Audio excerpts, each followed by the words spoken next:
So going back to the interview preparation, talk to me more about system design versus actual like coding questions.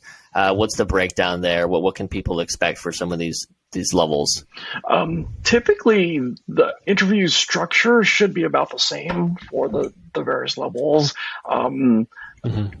They should expect about 2 coding interviews and 2 system design interviews, and then 1 behavioral, which would probably be that Googliness leadership interview.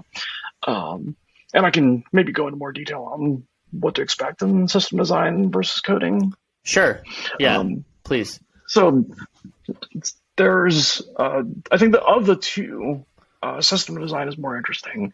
It's much more difficult to prepare for.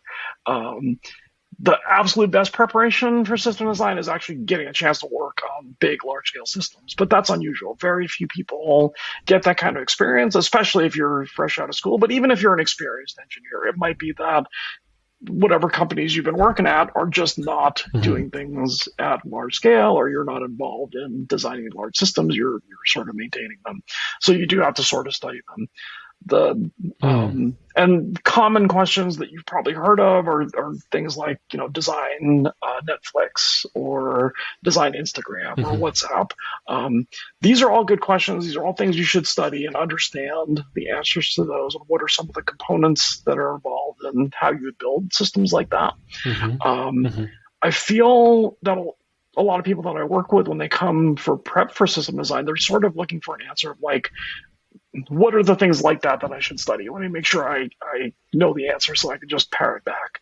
And what I tell them is, that's actually not the right way to prepare. Like you should study all these things, but the thing you should get out of that is these are tools to put in your toolbox. Like the way they solve, or the way you could solve, how do I make sure the chats are synchronized between 2 different WhatsApp users that might be connected to different servers. The specific solution to that might work for a different problem. So that should be a tool that you can apply elsewhere.